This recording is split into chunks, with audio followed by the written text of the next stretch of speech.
บ่ได้หนาวเลยนะวันเนาะบ่ได้หนาวแล้วเป็นได้แม่ตู้บ่ได้มีเสียกันยาวบ่คือใส่แต่เสียแบบนี้นี่ดูบ่ได้นุ่งเป็นได้บ่ค่อยอยากใส่บ่หรือว่าได้ก็มักไปใส่แบบนี้บ่ทางเถื่อก็นุ่งลางเถื่อก็ไปแล้วบ่ได้นุ่งก็มีคือตอนนี้หนาวบ่ตอนนี้หนาวคือบ่นุ่งจ้ะยังบ่ทันได้นุ่ง โยเนาะยันว่าหนาวแฮงนี่แม่ตู้ไอ้เพื่อหน่อยเพื่อเด้อผู้อื่นเนาะป้าตู้โอ้ย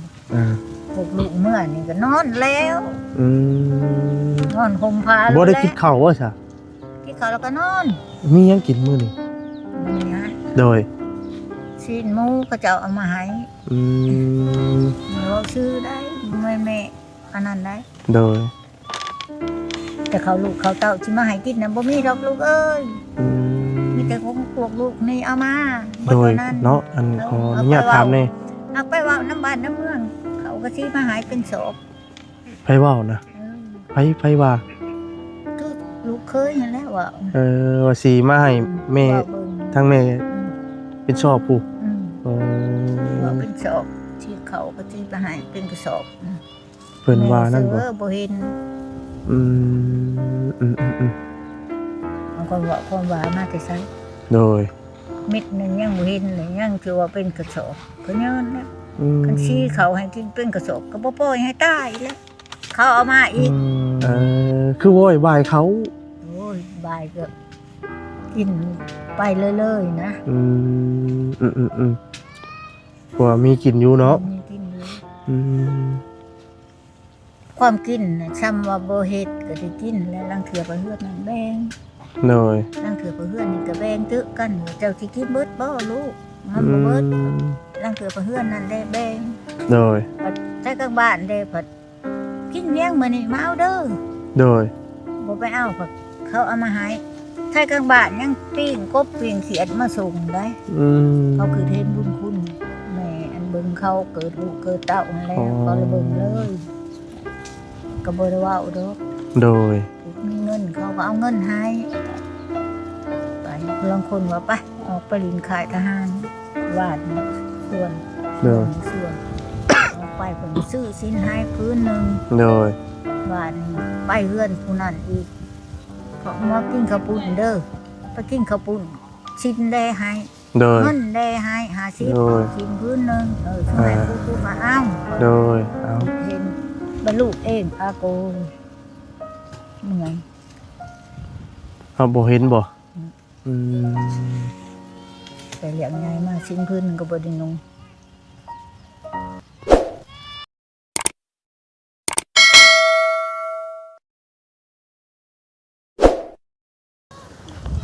พี่น้องเนาะกับทักทายสบายดีเด้อเนาะสบายดีผมพี่น้อง FC เบิดสุขทุกคนพี่น้องเนาะตัวเบิ่งก่อนกลับบาดนี่พี่น้องเอ้ยพาไปตู้เลยอีกก่อนเนาะสบายดีเด้อรอบแรงๆบาดนี่รอบแรง โดยกลับเมื่อแล้วเนาะบาดนี้แม่นสิมากลับปะแล้วบาดนี่พุ่นแหละก่อนกลับก็มาหาแม่ตู้เพิ่นจักหน่อยก่อนเนาะตัวน่าอยู่ในกินยังหลายอยู่บ่แม่ตู้ยังหลายเลยยังหลายอยู่บ่โดยยังก็ว่ายังโดยของกิน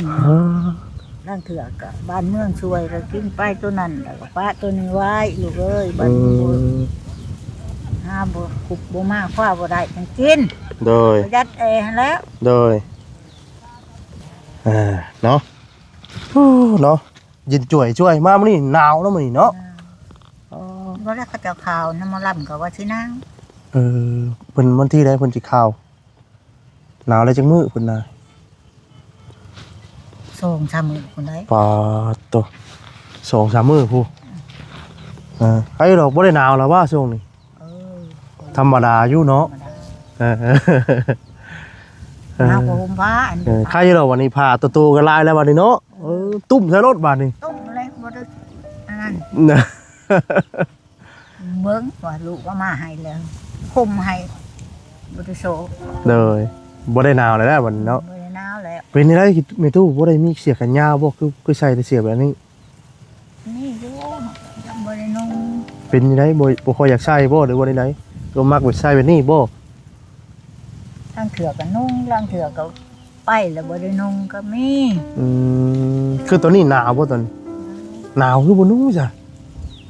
ยังบ่ทันได้นุ่ง โยเนาะยันว่าหนาวแห้งนี่มีตู้ไอ้เพื่อทั้งหมดเพื่อเด็กผู้อื่นเนาะอ๋อทั้ง โอ้ย อ่า พวกลูกเมื่อนี่ก็นอนแล้ว อื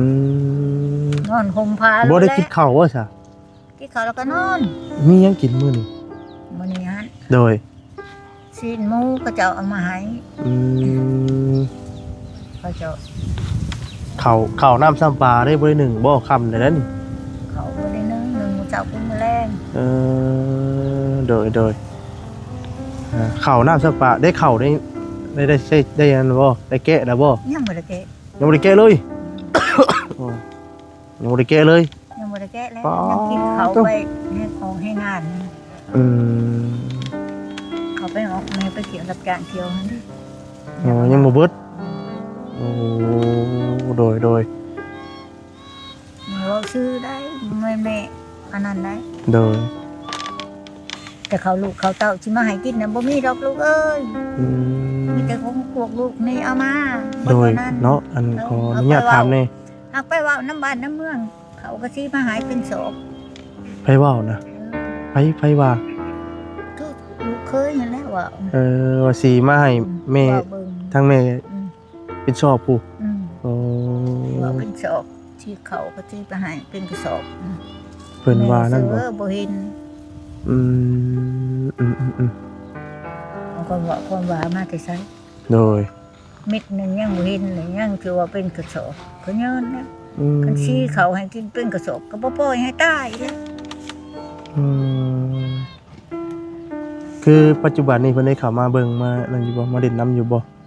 มากกับใกล้ไปใกล้มาหั่นนี่ ลูกเคยบ่คือลูกสาว ลูกสาวบ่มาไกลจักนี่ ลูกสาวบ่ได้มาเลยเวลามีแต่ลูกเคย นานมากก็หายลูกสาว อืม มีแต่ให้ตายอยู่เดียว ช่างว่าแต่เนาะเป็นเอาเว้ย กระทุกแม่นี่เขาอยากให้ตายพัดความอยู่ความกินเพื่อแห้งลังมาจะทุก โดย เลิกบ่มีว่า เอาดีแล้วบ่เป็นหยังอะดีแล้วไม่ตู้ บ้า เว้ น ย เมืองกับขี่รถมากก็จอดเขาก็เอาให้ โดยเพิ่นกับเบะให้เวียนให้เนาะ แต่นี่แต่หน่อยผู้ชิผู้เช้าเนาะ บ้านใกล้ก็อันนั้นผู้ลังคนเขามากเขาเวมากอ่ะคือมื้อนี้ก็เขาก็ให้50 โดย มาแล้วก็จอดรถมาแล้วก็เอาให้ อืม มันแรงมาข้ามแน่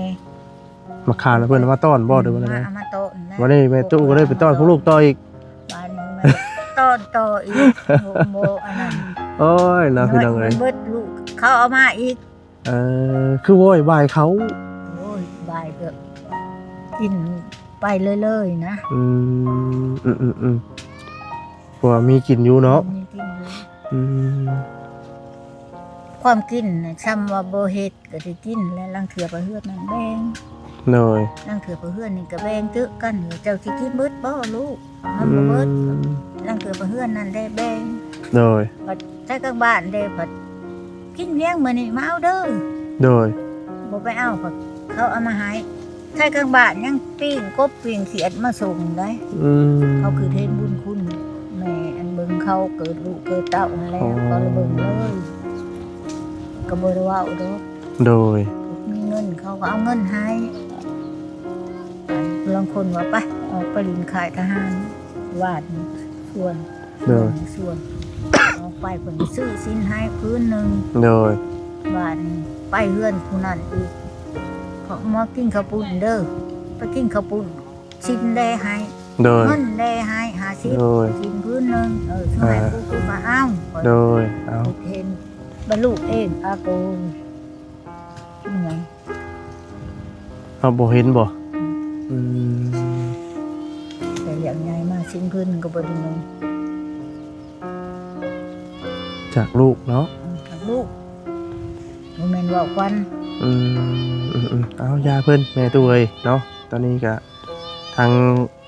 ลูกๆก็มานี่แหละมาจดซอยเนาะเบื้องต้นเนาะตอนนี้ก็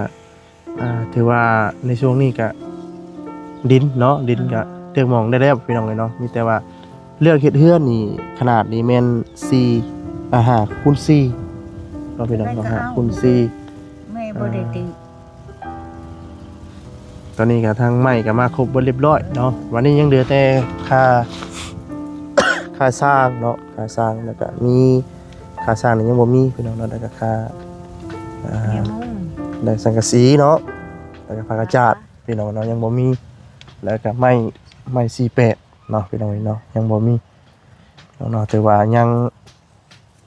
หลายเติบอยู่เนาะแล้วตะปูเนาะ คันว่ามีบุญอีกคันว่ามีบุญอีกก็สิได้คันบ่มีบุญแล้วก็แล้วมันแล้ว โดย แล้วทั้งลูกก็แล้วทั้งแม่นะ โดยโอ้ให้แล้วก็ เนาะ อย่าเฮ็ดให้มันแล้วเนาะอ๋อ มัน เอา แล้วนี่แหละหักกันเพิ่นคือเห็นว่าโอ้ยให้มันแล้วให้เสียแล้วก็ทุกเนี่ยนั่นแหละ พวกอะไรบัดยามฝนมาบัดโอ้ยเนาะจังได๋ก็อีกบ่กี่เดือนนี่ก็ฝนตกฝนลิ้นนี่แล้วนี่ มันสิตกแล้วได้ เนาะน่ะครึ้มมาเลยพี่น้องเนาะครึ้มมา3มื้อพี่น้องเนาะ3มื้อนี่4มื้อนี่แหละพี่น้องเนาะครึ้มมาแต่ว่ามื้อนี้บัดหนาวบาดนี่พี่น้องเอ้ย หนาวแล้วบาดนี้ถ้ามันว่าวนี่ต่อไปนี่ยังคือฝนสิตกอีกได้ โดย นึงสิอยู่นี่นะ แต่ว่าตอนนี้น่ะคือยังเหลืออยู่หลายอย่างอยู่พี่น้องเนาะถ้าว่าท่านใดเนาะอยากสูตรอยากซอยเนาะทางเมตู้คูณเนาะพี่น้องเอ้ยเนาะก็ทางทีมงานเนาะไว้ในเสียใจทั้งท่านใดเนาะก็สมทบกันเข้ามาได้เนาะพี่น้องเอ้ยแต่ว่าเรื่องค่าสร้างนี่ยังบ่ฮู้ว่าเพิ่นเอาน้ำเท่าใดพี่น้องเอ้ยเนาะค่าสร้างเป็นเทศซานเนาะแต่เท่าล่างตีขึ้นอยู่เนาะทางอาจารย์เพิ่นท่านได้อันคิดไล่เนาะน้ำตาบอีกตาว่าซั่นเนาะแต่ละเม็ดนะพี่น้องเอ้ยเนาะ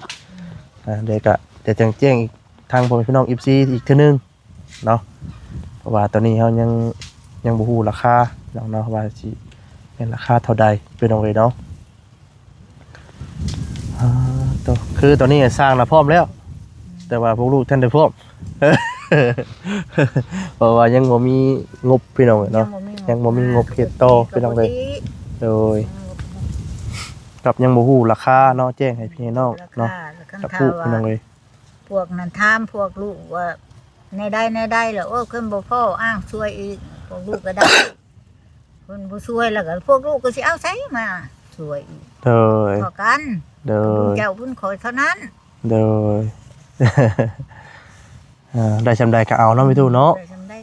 แอมพาผู้แลพาบงพาบัดเอาก็เอาเลยเนาะ จำเป็นแล้ว อย่างดอกพี่น้องเอ้ยบ่มีก็คือแหละฮะพี่ตู้เราเอามากหลังนี้ลงก็ไปมุ้งเอา จำเป็นแล้ว ใครกลัวมันแคบกว่าเก่าเนาะอันนี้แค่แน่พี่น้องมันก็ได้กว้างแน่มีหมองเห็ดขี้พอกขี้ไผ่หรือว่ามีหมองมีชานที่เต็งอยู่พวกกินก็สิกว้างกว่านี้อยู่พี่น้องเนาะอันนี้ก็เครื่องของเราไว้ก็เต็มเลยพี่น้องเอ้ยเนาะวันนี้นอนไปจะพูดได้อยู่แล้วว่าบัดนี้นอนไปถึงได้แล้วเขาเปลงหายหวานเขามาเปลงหาย ไปประเปงให้ใช่ว่านี่แหละเบิ่งเขาว่าคุณนุคุณยะเสร็จเลยคือแคบแท้ที่บ่คือเก็บมาเสร็จเข้ามาไหวช่วยลูกโดยดีจะนำพี่น้องเอ้ยเนาะตอนนี้ทั้งมีตู้แล้วก็โอ้ตอนนี้บ่ได้ไปซ้ายช่วงนี้เนาะบ่ได้ไปแกนเขาเอาอันนี้ไปยังบ่ชูยังบ่อันนั้นเพราะว่ามีของมีคาลายช่วงนี้ในกระต๊อบเนาะ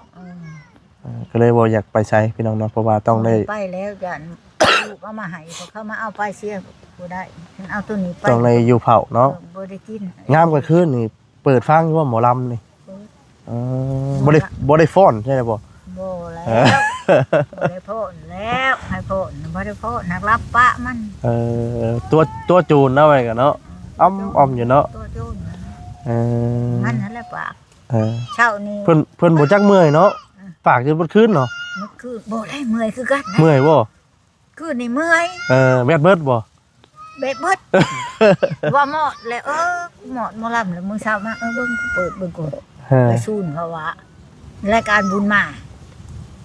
ขวางผ่านเบิดบ่เมื่อยว่าสู้ก็เศร้าเป็นเนาะบ่กูสู้น้อยนึงก็ไปรอปากกูบ่ได้เหมาะตั้งแต่เมื่อคืนนี้ว่าโดย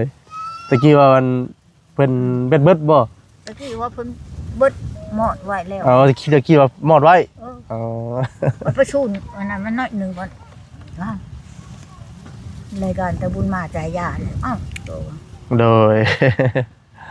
เปิดต่ออีก โดย ข้างภูเขาแล้ว คือกินข้าวนี่กินอยู่นี่หรือว่าไม่ตู้ กินอยู่นี่นะ ย่ำขึ้นเป็นไก่ขลายนี่ขึ้นมาฟาดไปเทิงนี่แล้วก็มัดไว้ มันบ่ชั้นขึ้นมาสิอาผาปกนั่นก็ได้ อืม ตัวนี้ บ่ย่ำตอนเช้าสิเอาลงได้อย่าลงจังได๋ เอาลง สิเอาลงจังได๋บัดนี้ เปิดเอาแล้วก็เอาลง เอาบ่ได้นักบ่นี่ นักมาแล้วกูเห็ดให้ก็นักมาเถอะ เออ มันเล็กๆเห็ดให้ เฮงคนบัดเฮงอันนั่นเนาะ อืม มีแต่จะจ้อยนึงตู้ก็ได้ เอาขึ้นไปนี่แหละว่านักอะ โอ้ยพี่น้องเอ้ยเอามาดินน้ำไปตู้แล้วเนาะมื้อนี้ก็ถือว่ามามื้อนี้ก็ทางทีมงานมาจ่ายเนาะค่าไม้พี่น้องเนาะทางบ่แซนทางบ่จิตพี่น้องเอ้ยเนาะมามื้อนี้ แม่ก็ดีใจเพิ่นมาจ่ายค่าไม้ค่าตอกให้นะ แต่ว่าไม้ตัวนี้บ่แม่นบ่ ไม้ในเฮือนนี่อันนี้ อืม เก็บ บ่ มันพ่อก็เก็บใส่แม่ก็ชื่อว่าเพียงจังได๋ อ้าว ใส่รถแล้ว เอาบ่ได้บ่แม่นไม้นั่นบ่จ้ะ ฮะ บ่แม่นไม้ลูกบ่จ้ะไม้ของแม่เองบ่ ไม้ของแม่เองนี่แหละลูกชายพี่บ้านเฮ็ดแล้วมันบ่เป็นเชือดนะ เออ เพิ่นเอาไปเฮ็ดฮักเฮ็ดเพเบิดเลยของแม่ เอาบ่เป็นหยังเนาะไม้เฮาก็มาพอเบิดเลยเด้พี่น้องเนาะทางอาจารย์ว่าไล่เพื่ออยู่พี่น้องเอ้ยเพื่อคัดเพื่อเหลืออยู่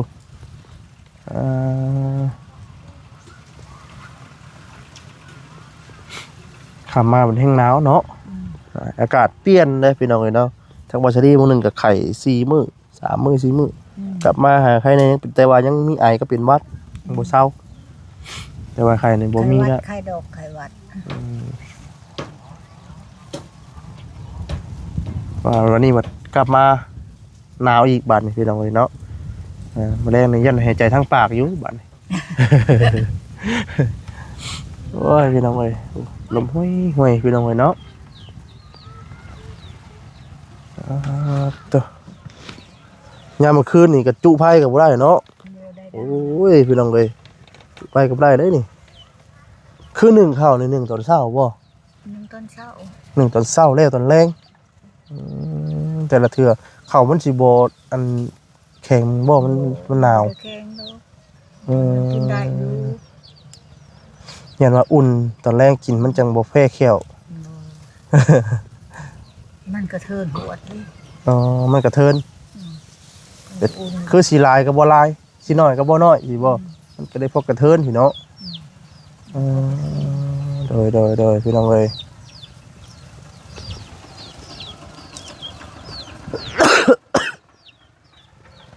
ถือว่าทางกับเพิ่นเฮ็ดเรียบร้อยบัดนี้เนาะสูงต้นเยินนี่พี่น้องเอ้ยบ้านดี เรียบร้อยบนทาง เพิ่นก็รถเพิ่นก็กลับเบิดเลยเนาะ กลับไปแล้ว ทำให้ตู้ก็ได้น้องบัดเนาะ แม่เท่าก็ได้บุญหลายเติบได้สร้างกินทางโอ้ เอาดินทางไปตู้เฮ็ดทางเนาะดีแล้ว บุญหัวแม่เท่านะเคยเฮ็ดทางแล้วทางเลยเก่าก็แม่เท่าได้ไปเก็บดินผู้ตะหมอ อืม ตะกี้ ตะกี้น่ะบ่ เออ เออ คงคำเพิ่นยุกทหารนั่นเด้ โอ้ ทหารแล้วเพิ่นส่งขึ้นไปปลดปืนแล้วส่งขึ้นไป โดย ไปอยู่แบบจุพวกแม่นี่ถือบอกแล้ว แม่เขาสมนานั่นบอกว่าเฮ้ยเอ้ยเบิกเงินมาอื่นนี่นั่นคันผลทามนั่นขับขี่ก็พุดกุลนั่นขับผลทามขับขี่ก็พุดกุลนะจะเอาขับขี่เด้อ โดย เนี่ยมันบอกผัวน่ะเพิ่นบ่เป็นหนังสือ โดย แบบเพิ่นถามว่าสิไปคุดกุลบ่หรือว่าสิไปขับขี่ อืม ผัวแม่รถไปว่าเอาคุด คื กุ อ ล เบออั แล้ว น ไปคุดหินเฮ็ดผู้ตะมุคุดหินอันผู้ตะมุเฮ็ดหนทางเลยเก่าสิ โอ้ บ้านนี่จุเข้าอันตะบ้วนนั่นผัวนั่งโนราฮะ โดย แล้วว่าข่อยไปขับขี่ได้ข่อยบ่คุดได้กุลนะ อ๋อ แล้วเลยได้ไปขับรถแก่แห่ โดย พาดพัวขอยรถมื้อเช้ามาขอยว่าจะไปขับขี่นี่เจ้าได้รถเสียมมื้ออื่น อ๋อ ได้เสียมไปขุดหินนั้นลูกเอ้ย โดย ก็ได้สร้างทางเก่าเบิดมาสร้างทางนี้ก็ได้สร้างอีกอ่ะ อื แม่ มโดยคือในการทำการเฮียนนี่ทางแม่นี่เฮียนเป็นจักภาษาทำไมตู้ ศาลา ภาษาลาวมันน่ะคือว่าเป็นภาษาจีนนำบ่คำว่ามื้อน่ะเป็นภาษาจีน เวียด ภาษาเวียดบ่ ภาษาเวียดมันได้ ภาษาเวียดกับภาษาลาว ภาษาลาว ลาวเทิงเด้ ลาวเทิงบ่ได้ อ้าวพออยู่เทิงลาวเทิงสิว่าบ่ได้ลาวเทิงอยู่ บ่ได้ได้ บ่ได้บ่แล้วแต่ภาษาลาว ภาษาเวียดนี่ได้ อย่างเข้าเด้ ฮะ เข้านี่เด้จ้ะ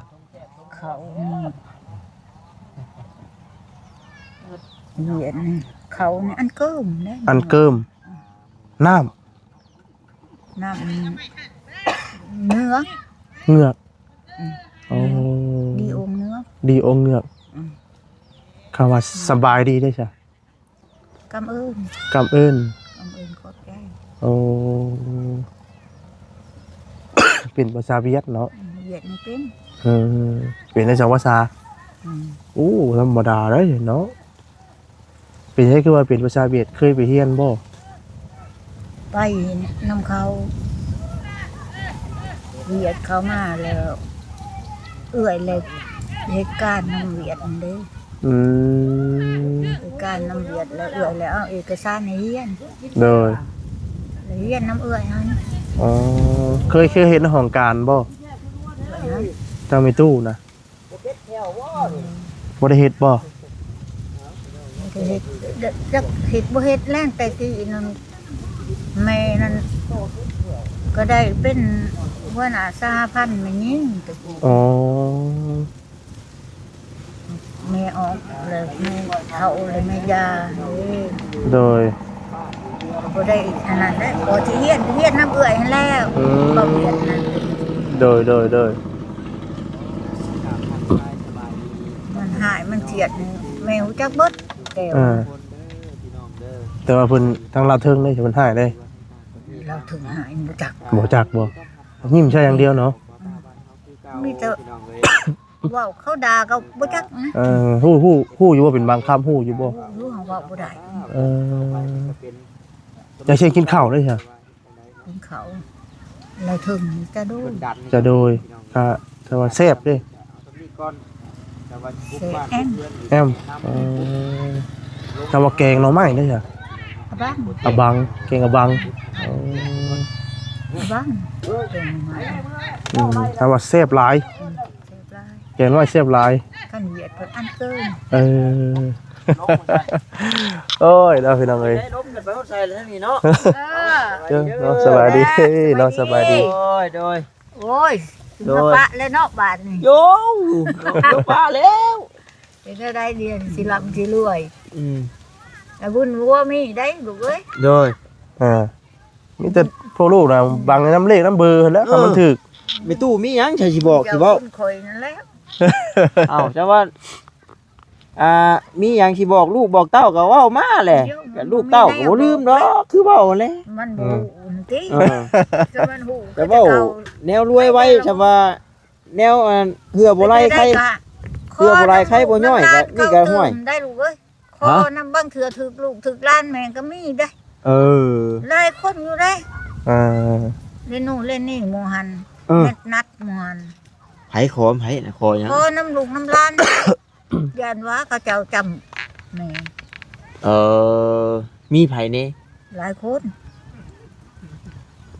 ลูกหลานผู้อยู่ทางไหน อืม ลูกหลานผู้อยู่ไส อยู่ทางไหนอยู่ทางไหน อยู่ทางประเทศนอกก็ เอ จะ อ มี เอามีชื่อหยังแน่ นางแนท นางแนท นางเรนู นางเรนู แล้วก็ลูกบุญโทมนางพันธุ์ โอ้ เขาไอโซไอซา เพิ่นอยู่ต่าง ไอ้เพชร เพิ่นอยู่ต่างประเทศบ่ ต่างประเทศเบิด ไอ้เพชรนี่อันนั้นแม่เนาะแม่เพชรอ่าโอ้เพิ่นอยู่ต่างประเทศเพิ่นไปแต่โดนแล้ว ไปแต่ดุนแล้ว อ๋อ 75พุ่นแหละ เอาเนาะถ้าว่ามีตู้เพิ่นได้เว้าออกไปเนาะถ้าว่า ชื่อดังกล่าวนี้เนาะถ้าว่าฮู้จักกับแม่ตู้เพิ่นหรือว่าเป็นญาติพี่น้องเนาะก็ข่าวมาหน่อยเด้อพี่น้องเด้อนี่เพิ่นก็แม่ตู้เพิ่นว่าแม่พี่น้องเพิ่นมีอยู่ อยู่ต่างประเทศแต่ว่ามันก็ไปโดนแล้ว รุ่นแล้ ก็ ว บ่ได้ข่าวแม่ตู้ก็เว้าภาษาเป็นอยู่บ่เว้าภาษาได้อยู่บ่ ภาษาบ่ได้นะ บ่ได้ ต่างประเทศภาษาอังกฤษ ภาษาอังกฤษบ่ได้นะ ได้แต่ภาษาเวียด ได้แต่ภาษาเวียด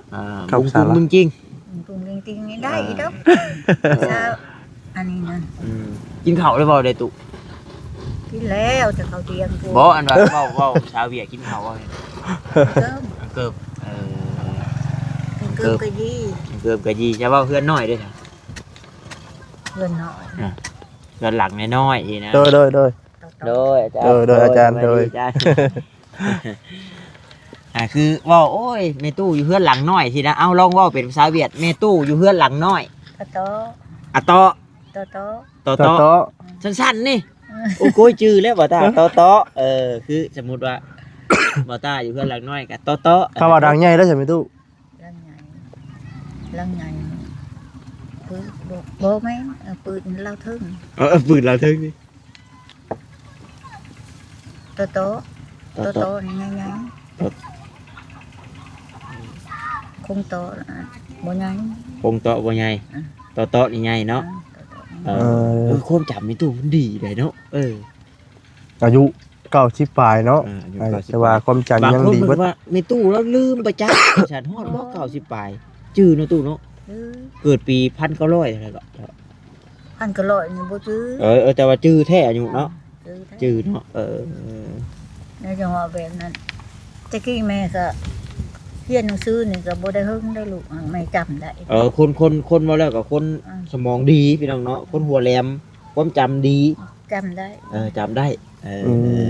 ตะกี้แต่ช่วงแม่เขาเรียนตะวิทย์นี่ขนับเลข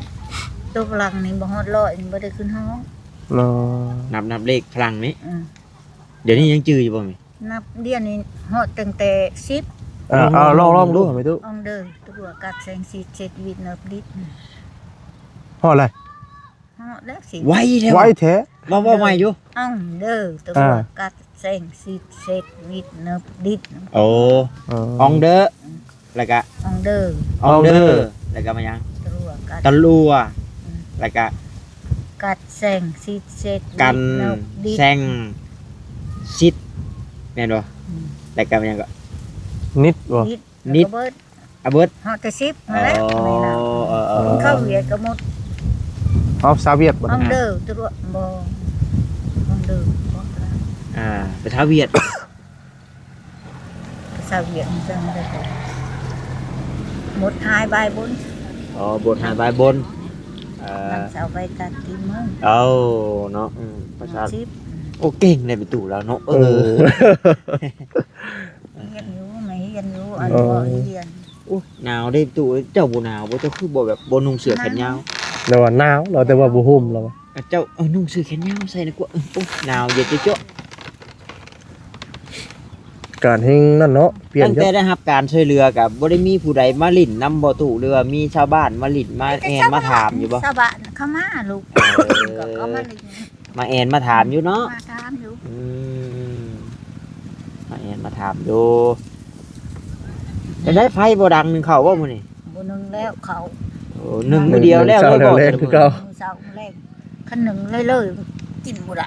มันเหนียว เนาะ หนึ่งเลิกกินไว้ เพิ่ก็ว่า เนี่ย โอ้ยเนาะเฮ็ดจังใดดีเพราะฉะนั้นเนาะที่ให้ลูกหลานมีโชคมีลาภแต่ก็บ่ฟันเราก็ได้ บ่พันเลย ชุดแรกจะอยากให้ลูกหลานได้เงินเราพอได้เงินเนาะอันนี้ก็ชุดแรกจะอยากให้มีตู้ได้พี่น้องเลย ได้ไป เฮ็ดจังใดพี่น้องเนาะก็อาศัยนี่แหละผู้เพิ่นเบิ่งเพิ่นชมเนาะผู้รักผู้ใหญ่ผู้ใจบุญ เพื่อผู้ใจบุญใจดีผู้อยู่ทั้งใกล้ทั้งไกลเนาะทางคนจากสดจากซอย อันนี้ก็เว้าอีกเทื่อนึงพี่น้องเนาะก็เห็น FC เพิ่นบางคนเพิ่นก็กำลังติดตามหรือว่าจังใดเนาะเพิ่นว่าโอ้เนาะทีมงานยูทูบเบอร์เอาเงินผู้ใหญ่มาเป็นคอนเทนต์หรือว่าเอาเงินผู้ใหญ่เพิ่นไปหาช่วยเหลือก็ถูกแล้วที่เจ้ามิ่นมาเงินผู้ใหญ่เนาะบ่าวจารีก็นำเงินผู้ใหญ่เพิ่นไปช่วยเหลือ ก็คือเฮา บ่ เป็ แม่ น นสิเอามาใช้เองได้ คือเฮาเป็นสะพานบุ แม่ ญ น ต่อ เฮาเป็นสะพานบุญก็บ่แม่นสิได้เว้าว่าอันนี้เงินเบาต้าเองเด้อด้วยน้ำพักน้ำแรงเบาต้าหาแล้วเอามาให้เจ้าบ่แม่นแต่ว่าเงินผู้ใหญ่เพิ่นว่าเอามาให้เป็นตู้เลยเด้อไปให้ผู้นั้นผู้นี้เลยเด้อก็บอกว่านี่เงินผู้นั้นผู้นี้ โดย แต่ว่าบางคนเพิ่นก็ยังบ่เข้าใจบ่ว่าถ้าเห็นอยู่2มิ้นพี่น้องเนาะว่ายูทูบเบอร์เนาะเอาเงินคนอื่นมาเป็นคอนเทนต์หรือว่าเอาเงินคนอื่นไปช่วยเหลือชั้นที่แล้วก็เพิ่นคิดแบบใดที่นะบ่ต้าว่าก็มีแต่เงินผู้รักผู้ใหญ่เพิ่นนั่นแหละพี่น้องเนาะอย่างว่าก็ยินดีเป็นสะพานบุญให้พี่น้องเนาะถ้า โดย ผู้รักผู้ใหญ่ทานใดอยากสนจากซอยหรือว่ามาเองบ่ได้เนาะบางคนเพิ่นก็อยู่ไกลพี่น้องเลยเนาะก็บ่าวต้าหรือว่าทางทีมงานนู่นนี่นั่นพี่น้องเลยก็เอาไปให้แน่ครับออกชื่อออกเสียงเพิ่นนั่นแหละพี่น้องบางคนเพิ่นก็บ่ออกชื่อสินะ โดย แต่ว่าเงินบ่าวต้าเองก็คือบ่าวต้าเคยเว้าแหละก็พอได้แต่ต้อนเล็กๆน้อยๆหรือว่าซื้อกระต้มขนม ฝากมาต้อนเนาะ ป้อนยืน แรกก็ดีใจนะ เพื่อชิปเพื่อเช้าพี่น้องเลย โดยเอ้าบ่ต้าคุยกับเม็ดตู้เราเด้อ โดยเอาจัด กันยาวๆเลยพี่น้องเอ้ยเนาะ มีตู้ก็ยัง พี่น้องเอ้ยเนาะเวลากันยาวพอสมควรแล้วพี่น้องเอ้ยเนาะ อาจารย์เพิ่น พา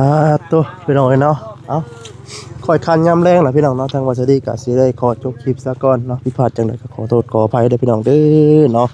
คำว่าคำใจได้ทางวัสดีเนาะบ่มนันหูเนาะขอโทษขออภัยนํเนาะลำลาพาจากไปก่อนแล้วอยู่ดีมีแฮงเบ้อสุขุชนเด้อพี่น้องเด้อเนาะก็ได้ก็ฝากกดไลค์กดแชร์กดติดตามเนาะมีแต่ว่าท่านใดเนาะอยากช่วยอยากซอยเนาะงบเนาะสร้างเรือนให้ทางมีตู้คูณเนาะทางทีมงานเนาะยินดีเด้อพี่น้องเด้อเนาะยินดีเป็นสะพานบุญให้เนาะตอนนี้ก็มีซัมนี่แหละพี่น้องเอ้ยเนาะมีแต่ว่าเคยมาถึงต่อมาพร้อมเบิดทุกสิ่งทุกอย่างบัดนี้พี่น้องเอ้ยเนาะภาษาพี่น้องเนาะว่าหลายให้ยืดให้ยาวเนาะลำลาไปก่อนเนาะสำบายดีเด้อพี่น้องเด้อ